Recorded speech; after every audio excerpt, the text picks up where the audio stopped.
Em nome do Senhor Jesus, e darmos continuidade ao estudo em torno das leis morais, lá na terceira parte do Livro dos Espíritos, do qual os benfeitores vêm assim nos explicando, né, tantas das nossas ações, que sem esse conhecimento que a doutrina espírita nos proporciona, né, nós manteríamos sentimentos, pensamentos assim, totalmente contra o que Deus, né, espera de cada um de nós. Então, o nosso capítulo de hoje, esse capítulo 3, lá intitulado A Lei do Trabalho, vai nos ajudar até a aproveitar melhor o nosso tempo e tirar, né, no dizer da querida Joana de Ângeles, ideias atávicas. Porque nós, nas sucessivas reencarnações, muitas das vezes, passamos ou fomos nos submetidos a trabalhos cruéis. E tem companheiros que têm pavor ao trabalho, né? Acha que trabalho é castigo. Então, a gente vai observando na primeira pergunta, né, a 674.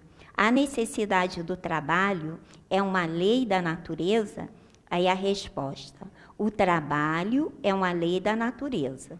Por isso mesmo, constitui uma necessidade e a civilização obriga o homem a trabalhar mais, porque ela aumenta suas necessidades e gozos. Então, só nessa primeira pergunta e resposta, já tem, assim, um conteúdo para a nossa reflexão no tocante ao equilíbrio que o estudo vai nos ajudando a desenvolver, né? Porque nós ouvimos nas perguntas que foram lidas, há o limite do trabalho, né? De acordo com as nossas forças. Nós, encarnados num corpo físico, precisamos de repouso após uma jornada de trabalho. Então, é buscar esse equilíbrio. E quando aqui os benfeitores dizem que o trabalho constitui uma necessidade e a civilização obriga o homem a trabalhar mais. Na medida que o progresso vai se instalando, as descobertas, né, o uso da inteligência nesse desenvolvimento do trabalho intelectual, né, vai trazendo situações e muitas das vezes vai impondo em nós um desejo muito além do que realmente necessitamos. Então, nós muitas das vezes nos deixamos levar, não é, pela aquisição de alguns itens que não é necessário para nós. Nós iremos estudar esse tema mais propriamente no capítulo que segue, né, a lei de conservação. Então, nós, encarnados, precisamos o quê? Com o nosso trabalho, buscar os recursos para a nossa manutenção física, o nosso abrigo, né, a nossa vestimenta. Mas quando não temos esse equilíbrio, essa noção do necessário, nós vamos o quê? Desgastando essas forças físicas, né, para adquirir cada vez mais. Aí vem um sentimento contrário a essa lei natural, que é a ambição. Então, precisamos buscar dentro dessas reflexões não nos deixar levar. Nós temos também no próprio Livro dos Espíritos, lá na parte 4ª, quando fala da felicidade terrena, né? Gozos e felicidade terrena. Então, lá nós vamos aprender também que vamos, não é, direcionar uma necessidade verdadeira a essa busca, não é, dessas necessidades materiais. E vamos aprender também a utilizar com equilíbrio todos os recursos que está no mundo como que nós estamos habitando, para não exagerarmos nessas posses que muitas vezes, né, o tempo que nós temos é um bem precioso. Nós temos uma lição no livro Jesus no Lar, intitulada Talismã Divino. E esse talismã divino é o tempo. Então, quando nós não temos esse equilíbrio e nos deixamos levar, não é, pelas ideias, pelas invenções, com um modo descontrolado, nós vamos perdendo muito tempo cuidando das coisas materiais e não cuidamos do que é mais importante, que é da alma, né? Os pensamentos nobres, aquisições que nós levaremos conosco. Então, vamos cada vez mais com esse auxílio, dando uma diretriz mais correta e cada vez mais, gente, desenvolver o gosto pelo trabalho. O nosso exemplo maior é o Mestre Jesus, né? Isso que a gente tem aprendido. Né? E quem serviu mais à humanidade e serve até hoje? É o Senhor Jesus. Né? E o Senhor Jesus disse que meu Pai trabalha e eu trabalho também. Então, trabalho, lei. A gente vai observar, aqui na nossa página, está um resumo, né, do nosso tema de hoje. Tem uma das questões que não está aí, que eu lerei, para que a gente veja e cada vez mais valorize esses irmãos, né, que nos antecederam, toda essa equipe de irmãos desencarnados que nos sustentam. A começar pela nossa própria doutrina espírita, que foi um trabalho desses nossos irmãos invisíveis, essas virtudes do céu, como está lá em o Evangelho. Então, quando chega aqui, olha, na questão 678, nos mundos mais aperfeiçoados, encontra-se o homem submetido à mesma necessidade do trabalho? Aí a resposta: a natureza do trabalho é relativa à natureza das necessidades. Quanto menos materiais são as necessidades, menos material é o trabalho. Mas não creiai por isso que o homem permaneça inativo e inútil. A ociosidade seria um suplício em vez de ser um benefício. Né? Então, em mundos mais evoluídos, mais aperfeiçoados, né, o nosso tipo de trabalho será menos material. Aí vamos estender, né, esse gosto, esse desenvolvimento pelo trabalho, pelos espíritos, né, que já estão fora da matéria. Então, são eles que sustentam toda a humanidade, mantendo uma ideia para execução das nobres tarefas. É interessante que é o querido André Luiz que vai, assim, abrindo a nossa mente para essa conexão com esses benfeitores, para que seja materializado, né, as ideias que vêm do alto. Então, eles dizem que todo trabalho nobre nasce de lá para cá. E aqueles que estão antenados captam e vão desenvolvendo. Para cada vez mais, né, todos nós vivamos de uma forma assim mais agradável, mais solidária. Então, a gente vai aprendendo cada vez mais com esses irmãos. E quando a gente volta aqui, olha, ao início mesmo dos temas, né, das questões, aí chega a questão 675. Só se deve entender por trabalho as ocupações materiais? Aí a resposta: não. O espírito trabalha assim como o corpo. Toda ocupação útil é um trabalho. Né? Toda ocupação útil é um trabalho. Quando eu entrei na doutrina espírita, essa frase aqui surtiu assim, um efeito de muita reflexão para mim. Né? Quando disse: toda ocupação útil é um trabalho.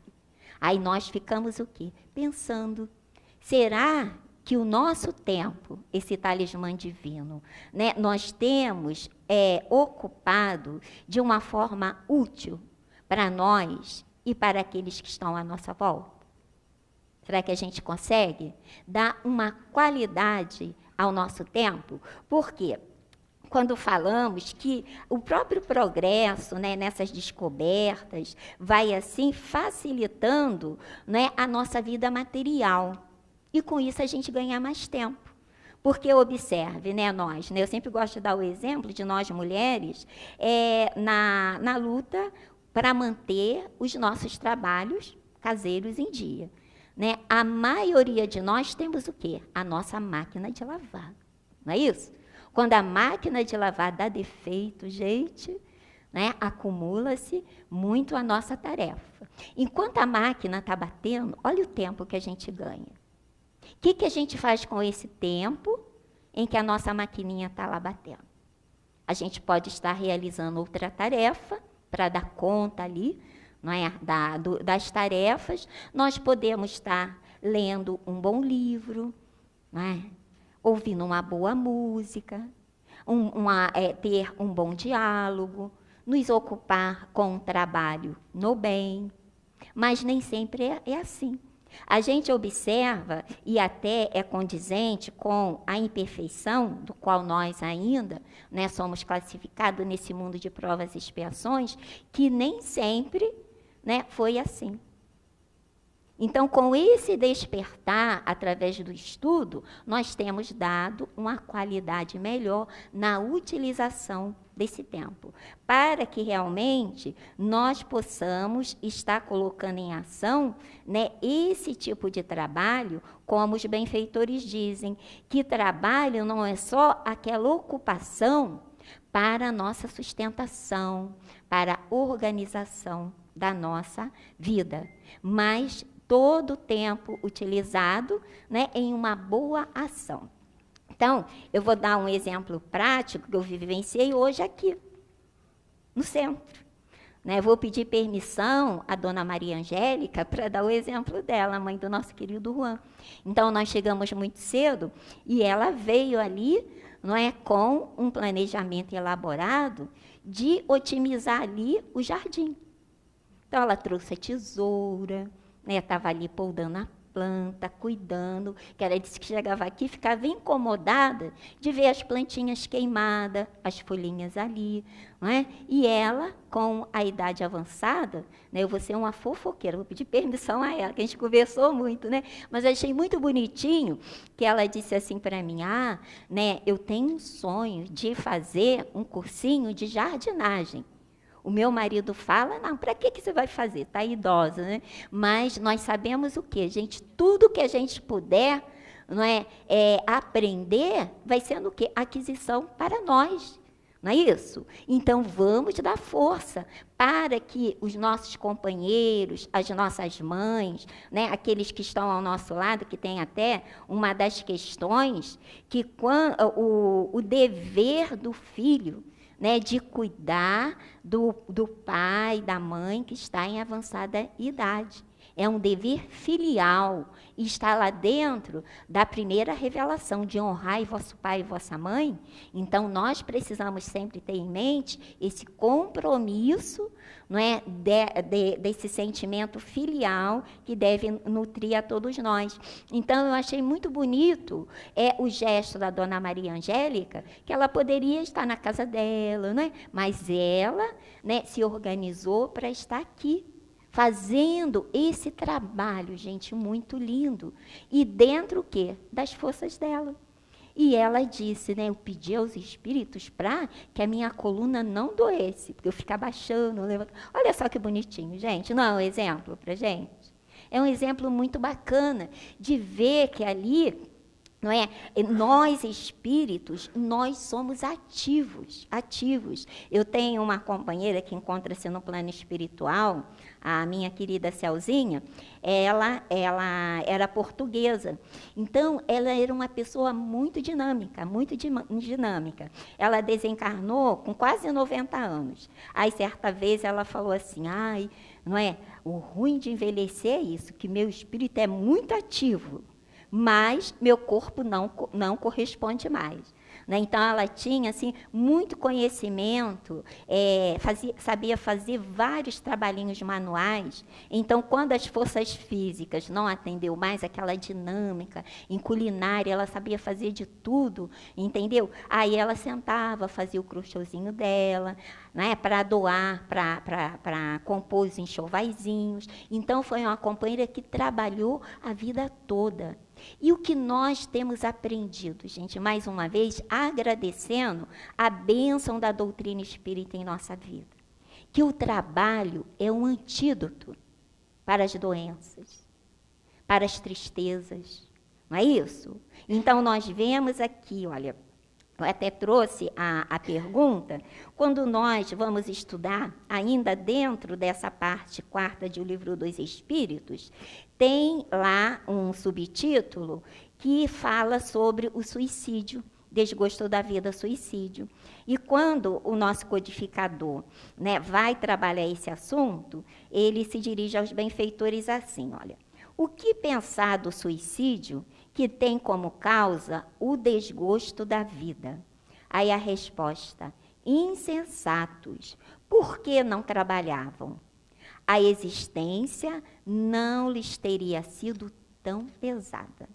Não é? Aí quando inicia esse tema, a 943, de onde provém o desgosto da vida que se apodera de alguns indivíduos, sem motivo plausíveis? Aí a resposta, efeito da ociosidade, da falta de fé e, frequentemente, da saciedade. Para aquele que exerce suas faculdades com um fim útil, olha o fim útil aqui, não é? E de acordo com suas aptidões naturais, o trabalho nada tem de árido e a vida passa rapidamente. Suporta-lhe as vicissitudes com tanto mais paciência e resignação, porquanto age tendo em vista a felicidade mais sólida e mais durável que o espera. Né? Então, o trabalho. A gente tem aquele dito popular que cabeça vazia, oficina de espíritos que estão no plano espiritual e se alimentam do mal, gente.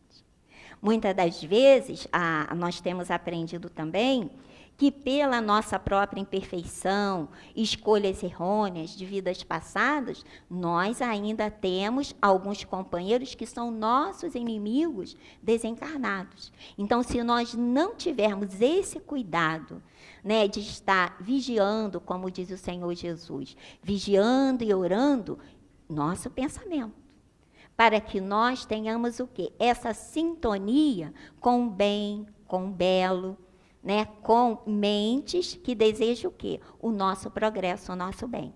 Agora, quando nós, né, não trabalhamos o nosso próprio autoconhecimento, quantos de nós têm dificuldade até de nos manter no trabalho? Aqui tem uma questão que é muito interessante, a 680, quando Kardec pergunta aos benfeitores assim, olha, não há homens que se encontram na impossibilidade de trabalhar no que quer que seja e cuja existência é inútil? Aí a resposta, Deus é justo. Ele só condena aquele cuja existência é voluntariamente inútil, pois este vive às custas do trabalho dos outros. Ele quer que cada um se torne útil, conforme suas faculdades. Né? Nós não vemos que tem companheiros que a gente até usa vulgarmente, né? Assim, gosta de ficar na aba, não é?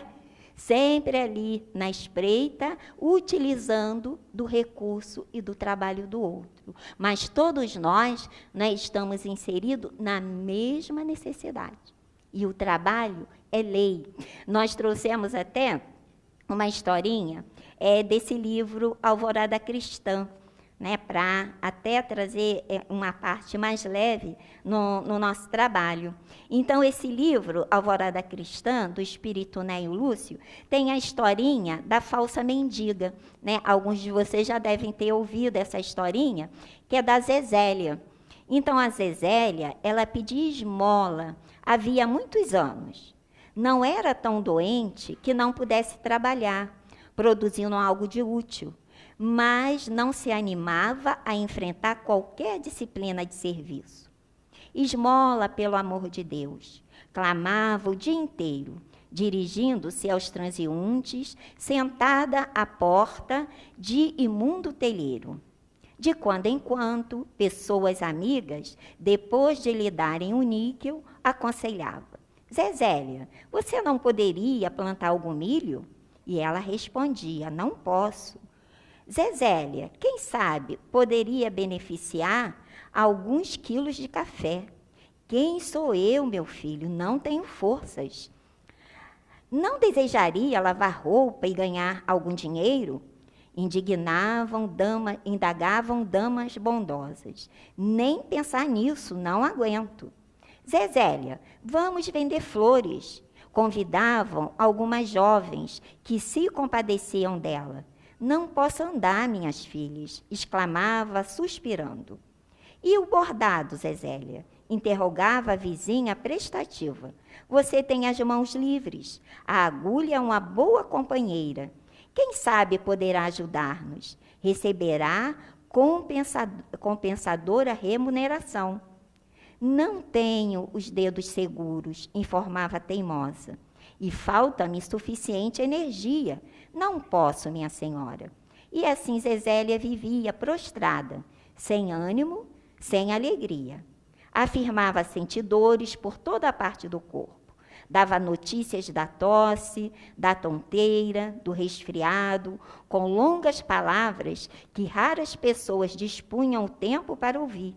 Além das lamentações contínuas, clamava que não bebia café por falta de açúcar e não almoçava por não dispor de alimentação. Tanto pediu, chorou e se queixou Zezélia que certa manhã foi encontrada morta e a caridade pública enterrou-lhe o corpo com muita piedade. Todos os vizinhos e conhecidos julgaram-na que a alma de Zezélia fora diretamente para o céu. Entretanto, assim não foi. Ela acordou em meio de um campo muito escuro e muito frio. Achava-se sem ninguém e gritou aflita pelo socorro de Deus. Depois de muito tempo, um anjo apareceu-lhe e disse bondoso: Zezélia, que deseja você? Ah, observou muito vaidosa. Já sou conhecida na casa celestial? Há muito tempo, informou o emissário compadecido. A velha começou a chorar e rogou em pranto. Tenho sofrido muito, quero o amparo do alto. Mas ouça, esclareceu o mensageiro, o auxílio divino é para quem trabalha. Quem não planta, nada tem a colher.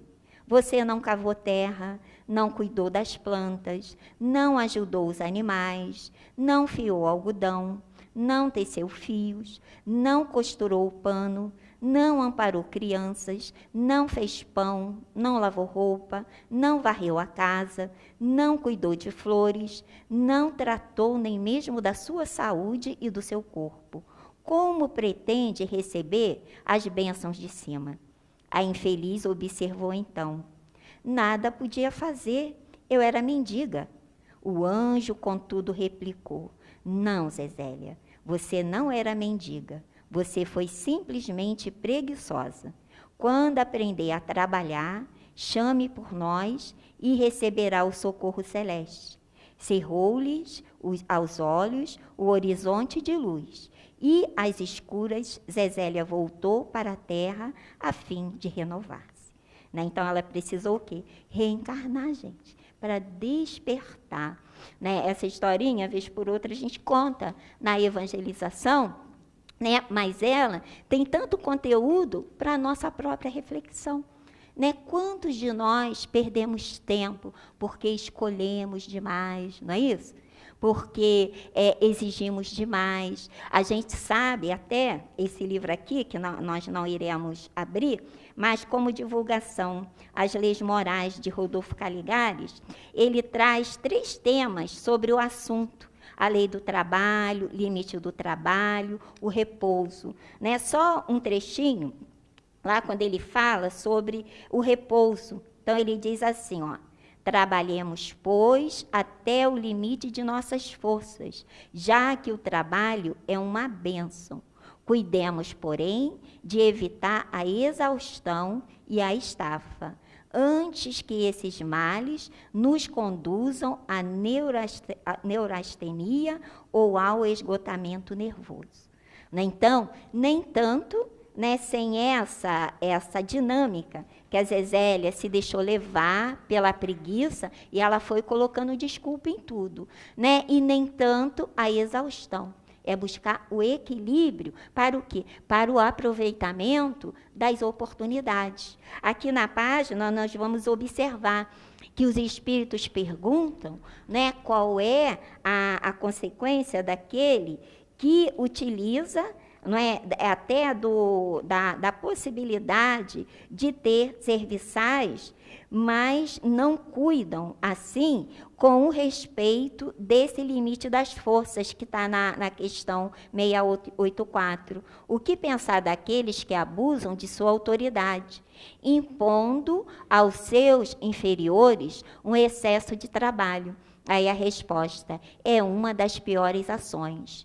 Todo homem que tem o poder de comandar é responsável pelo excesso do trabalho que impõe aos seus inferiores, porquanto transgride a lei de Deus. E aqui pede que a gente veja a questão 273, que nós até separamos, que está assim, olha, que é na escolha das provas, né, no tema aqui. Aí aqui, ó, um homem pertencente a uma raça civilizada poderia, por expiação, reencarnar numa raça de selvagens? Aí a resposta sim, mas isso depende do gênero de expiação. Um senhor que tenha sido rude com seus escravos poderá tornar-se escravo por sua vez e sofrer os maus tratos que tenha feito os outros suportar. Aquele que, numa determinada época, tenha comandado, pode, numa nova existência, obedecer àqueles mesmos que se curvaram à sua vontade. É uma expiação, se tiver abusado do seu poder, e Deus pode impor-lhe a isso. Um bom espírito pode também escolher uma existência influente entre os povos para fazê-lo progredir e, nesse caso, trata-se de uma missão. Né? E essa resposta ela é muito rica para que nós até não julguemos, né, a situação de ninguém. Então, tem casos que realmente a criatura está passando por uma expiação porque não usou daquela autoridade moral dirigindo aquele seu subordinado, né? Foi tirano. E tem também aqueles que pedem uma reencarnação em meio a uma população mais simples para ajudar naquele progresso. E a gente vê bastante desses exemplos no livro Céu e Inferno, lá na parte que tem os exemplos, né? Que tem casos ali, até de uma companheira que veio, né, como a serviçal da casa, e ela pediu aquela prova, porque em encarnações anteriores, ela sempre tinha vindo em uma posição social, né, do qual ela tinha criaturas que ela comandava, ela direcionava.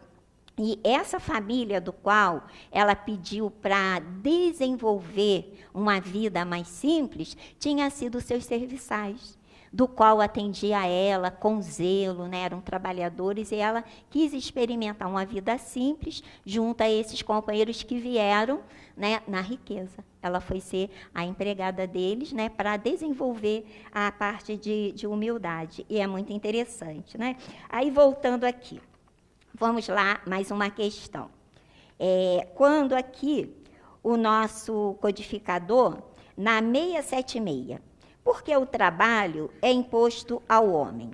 E a resposta é uma consequência de sua natureza corporal, que na nossa página não está completa, tá? Eu lerei completa aqui, olha. É uma consequência de sua natureza corporal, uma expiação e, ao mesmo tempo, um meio de aperfeiçoar sua inteligência. Sem o trabalho, o homem permaneceria na infância da inteligência. É por isso que deve seu alimento, sua segurança, o seu bem-estar apenas ao seu trabalho e à sua atividade. Aquele que é extremamente fraco de corpo, Deus deu a inteligência como compensação. Porém, é sempre um trabalho, né? Ou seja, tudo que Deus faz, gente, é perfeito, né? E essa reflexão fica para nós aqui, né? Com o fruto do nosso trabalho, nós iremos o quê? Buscar o alimento, né? A nossa segurança, bem-estar e na atividade que nós iremos executar. Então, ali, a gente mais para frente, ainda nas leis morais, quando tiver lá, né, o capítulo que vai falar de justiça, amor e caridade, vai trazer para nós que aquilo que é realmente, de fato, né, uma posse nossa, é o que buscamos de uma forma honesta e sem pesar a ninguém. Nem as nossas forças, nem a força do outro. Por isso que a vida física, a gente vai aprender também nesse capítulo, é o bem mais precioso que nós temos. Né? Essa oportunidade de estarmos aqui para desenvolver essas nossas possibilidades. E quando também nessa resposta, né, diz que o trabalho é uma consequência de sua natureza corporal, uma expiação e, ao mesmo tempo, um meio de aperfeiçoar sua inteligência. E mais a seguir, na 677, porque a natureza provê, por si mesmo, a todas as necessidades dos animais. E a resposta, tudo trabalha na natureza. Os animais trabalham como tu. No meio da resposta, que também aqui não está completa, diz assim, né, que o cuidado dos animaizinhos é só com a própria conservação. Então, a gente observa, né, quando a resposta, Kardec até fala, né, porque a natureza provê por si mesmo todas as necessidades dos animais. Está na natureza. Mas se eles não trabalharem ali na busca da sua conservação, né, as coisas não são automáticas nem para os animaizinhos. Então, a gente vê, né, o símbolo do trabalho na natureza. É a formiguinha. Né? E a gente vê uma formiga bem pequenininha com a folha imensa nas costinhas dela, não é isso? Então, tudo da natureza a gente trabalha. A página que nós vamos levar para casa, tua conduta, né? Aqui, o Espírito Joana de Ângeles vai mostrando, né, essas energias da natureza, mas que precisa o quê? Da força da inteligência humana, né, para poder dar um movimento e ali ter um resultado que vá nos beneficiar. E aqui no tocante à vida dos animais, os espíritos ainda concluem a resposta assim, ó. Eis porque neles ele não conduz ao progresso, enquanto que no homem tem um duplo objetivo: a conservação do corpo e o desenvolvimento do pensamento, que também é uma necessidade e o eleva acima de si mesmo. Então, para nós, gente, é um duplo trabalho, que é a conservação do corpo, né, que é esse instrumento, por isso a necessidade do repouso, como a gente vê aqui, no segundo momento, que foi dividido, né, o nosso tema em necessidade do trabalho, limite do trabalho e repouso. Nós precisamos desse repouso, né, porque no momento em que a nossa organização física está ali adormecida, nós espíritos temos o quê? A liberdade, né, para estarmos em contato com os benfeitores, né, para ter esse refrigério. E a doutrina espírita, repetindo, é essa bênção em nossas vidas, que nos ajuda a dar qualidade nesse momento do nosso sono físico, a emancipação da alma. É uma janelinha aberta para nós nos retemperarmos no nosso mundo verdadeiro, né? E ali, aí pegando aqui, depois a gente até volta aqui nesse assunto, vai desenvolvendo o pensamento, a necessidade que eleva acima de si mesmo.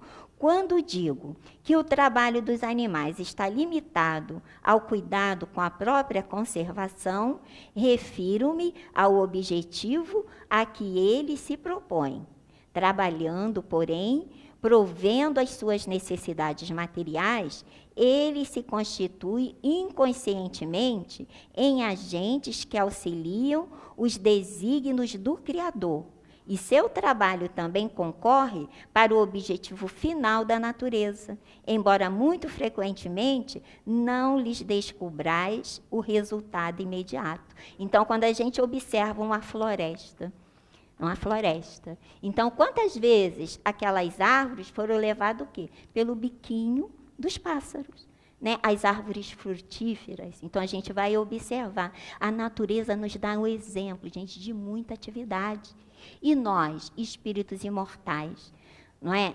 Em nós também temos essa dinâmica. O nosso pensamento não para, as ideias, não é? Então, a gente tem até, no momento como esse, tá? Vigiando, mantendo o pensamento aqui, porque de vez em quando vai lá, nas nossas preocupações, né? Algumas situações que a gente precisa estar mantendo ligado aqui no ambiente.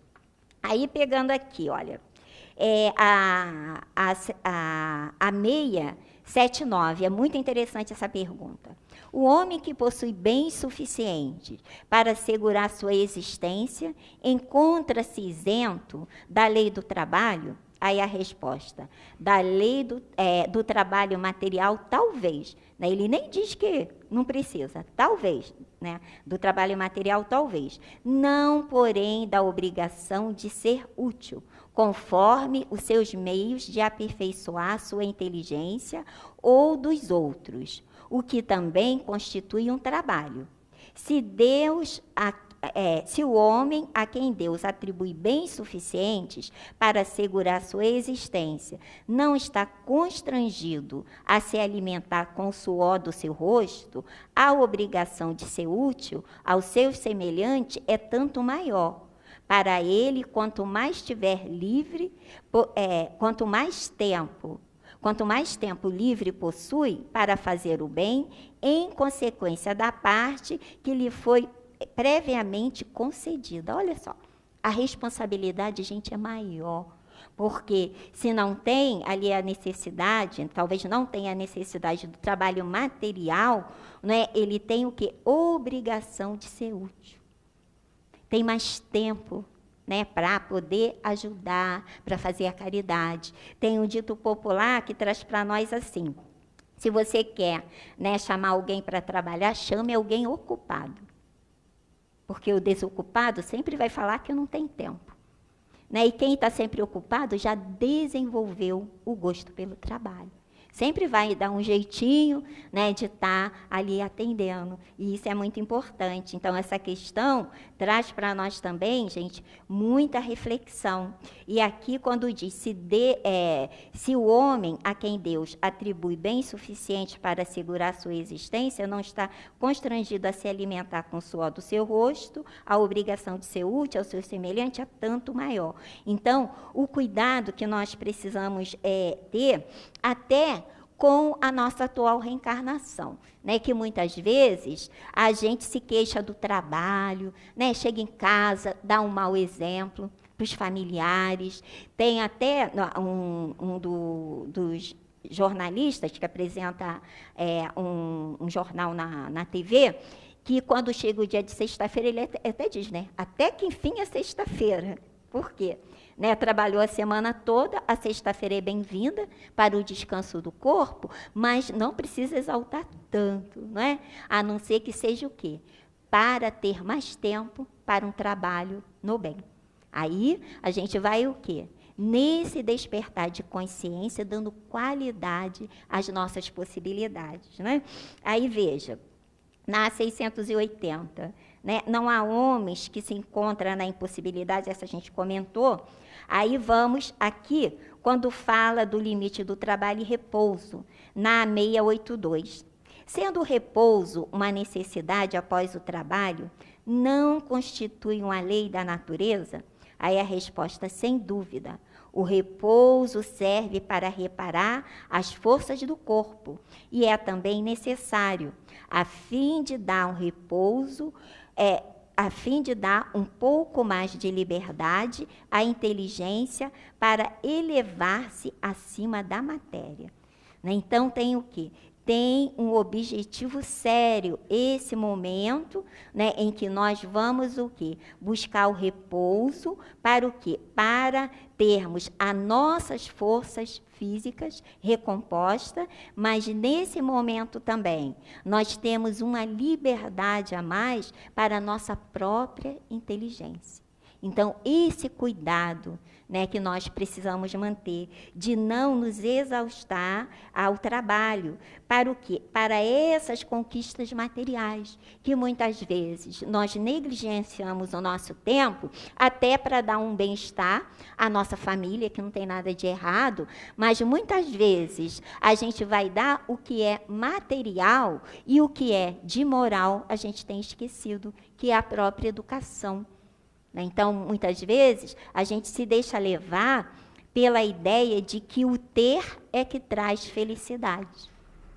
E tudo que é material ficará, não é isso? Nós levaremos conosco, são ali o nosso conhecimento, o desenvolvimento da nossa inteligência, né, que é atributo nosso, né, e o conhecimento que a gente vai adquirindo. É a aquisição da alma. Então, nós precisamos estar atentos nessa busca de valorizar realmente as oportunidades, de desenvolvendo esse gosto pelo trabalho, mas analisando sempre esse perfil que os benfeitores vêm nos ajudar, que a gente observa, né? Aqui no Evangelho, eu separei um trechinho do Evangelho, quando lá do seu capítulo 25, buscai e achareis, que tem como subtítulo, ajuda-te e o céu te ajudará.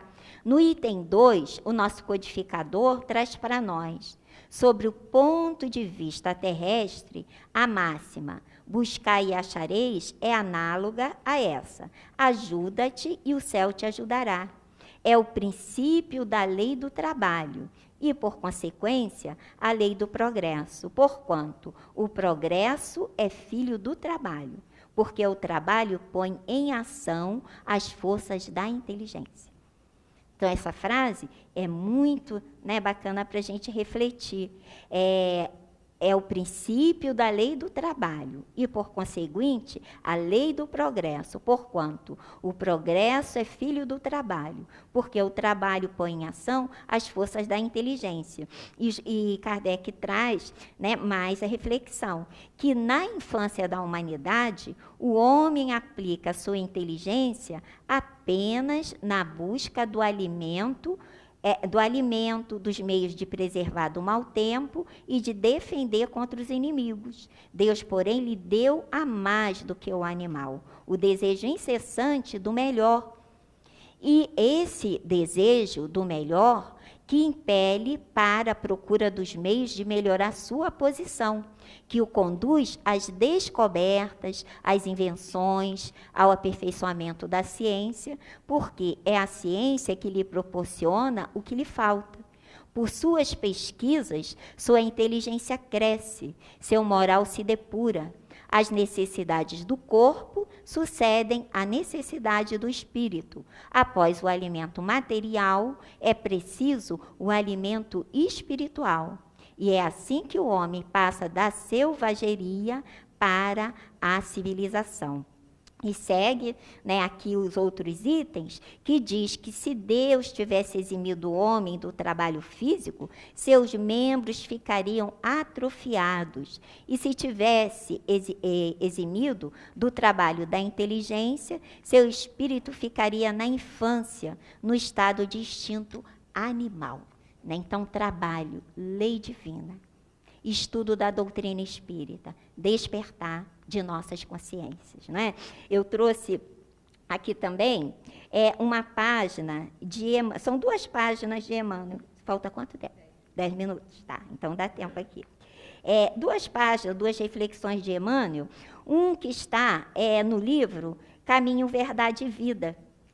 E ele nos diz assim, olha, até inspirado na passagem que eu comentei com vocês no início, quando Jesus diz, não é? Meu Pai trabalha até hoje e eu trabalho também. Essa lição é a lição 4, tá? Desse livro Caminho, Verdade e Vida. Então, Emmanuel diz assim, olha, em todos os seus recantos, observamos criaturas queixosas e insatisfeitas. Quase todas pedem socorro. Raras amam o esforço que lhe foi conferido.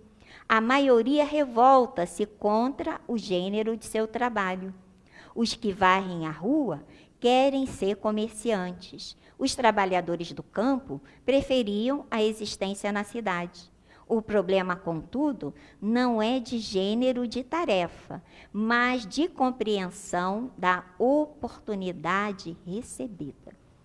Oportunidade recebida. Então, nós sabemos que para estarmos lá na condição de espíritos puros, nós iremos desenvolver as 2 asas no dizer de Emmanuel. Então, precisamos, gente, aprender tudo. Desenvolver os valores morais, os sentimentos nobres. E aqui, Emmanuel diz, né, que Jesus veio nos arrancar da morte do erro. Trouxe-nos a bênção do trabalho, que é motivo incessante da vida. Para que saibamos honrar nosso esforço, referiu-se ao Pai, que não cessa de servir em sua obra eterna, de amor e sabedoria, e a sua tarefa própria, cheia de imperecível dedicação à humanidade. Quando te sentires cansados, lembra-te de que Jesus está trabalhando. Começamos ontem nosso humilde labor, e o Mestre se esforça por nós desde quando? Porque, segundo a querida benfeitora Joana, Jesus, gente, nos conhece pelo nome.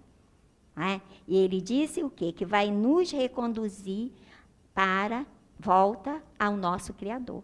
Eu sou o caminho, a verdade e a vida, e ninguém vai ao Pai senão por mim. E quando ele traz também uma página no livro Pensamento e Vida, o querido Emmanuel, Pensamento e Vida, a lição 7, também intitulado Trabalho. Aí ele vai falar até dessas ideias, atávicas que nós trazemos de outras reencarnações, quando fomos submetidos a trabalhos exagerados, muitas vezes até fomos escravizados, aí trazemos na mente, muitas das vezes, a dificuldade. De respeitar a hora e tudo mais. Ele vai trabalhar isso aqui. Mas ele vai falar para nós, de 2 tipos de trabalho muito interessantes. Que ele vai falar do trabalho ação, que transforma o ambiente, e o trabalho serviço, que transforma o homem. As tarefas remuneradas conquistam o agradecimento de quem lhes recebe o concurso, mas permanecem adstrita ao mundo nas linhas da troca vulgar. A prestação do concurso espontâneo, sem qualquer base de recompensa, desdobra a influência da bondade celestial, que a todos nos ampara sem pagamento. A maneira que se nos alonga a ascensão, entendamos com mais clareza a necessidade de trabalhar por amor de servir. Então, nós vamos observando, nesses espíritos amoráveis, esses trabalhadores incansáveis, que estão sempre a nos instruir. E vamos vendo, ali o querido André Luiz também nos auxiliando bastante com suas obras. O livro primeiro, O Nosso Lar. Como ele traz para nós até o seu exemplo, que chegou no plano espiritual com muita dor, quando ele é socorrido, chega na enfermagem, na enfermaria lá, com a, eu esqueci o nome dela, a enfermeira, me fugiu o nome dela, mas ele queria o quê? Trabalhar como médico lá, em nosso lar, não é isso? Aí ele não tinha condição de exercer a função que ele tinha na vida física. Então, ele se humildou e foi trabalhar o quê? Como, né, um faxineiro ali na enfermaria. E ele ficou muito feliz que ele, depois de fazer, né, algumas horas ali trabalhando nesse serviço simples, mas muito importante, ele ganhou, né, o título de cidadão de nosso lar. Ele conquistou, né, o respeito, e mais a seguir a gente tem o quê? Um irmão que colabora conosco, mostrando como é, gente, dinâmica a vida, né, no mundo espiritual. E aquela ideia, né, que alguns irmãos ainda traz, que desencarnar para descansar, o sono eterno, não existe. Né? Quanto mais a gente está sendo despertado, mais gosto pelo trabalho a gente vai adquirindo. E precisamos dar continuidade. Nós somos conhecidos como o quê? Trabalhadores da última hora. Não é? Então, vamos cada vez mais nos inserir, porque a gente não vai ganhar nenhuma remuneração material, muitas das vezes nem a gratidão, mas vamos nos manter em trabalho. Não é? Porque é da lei.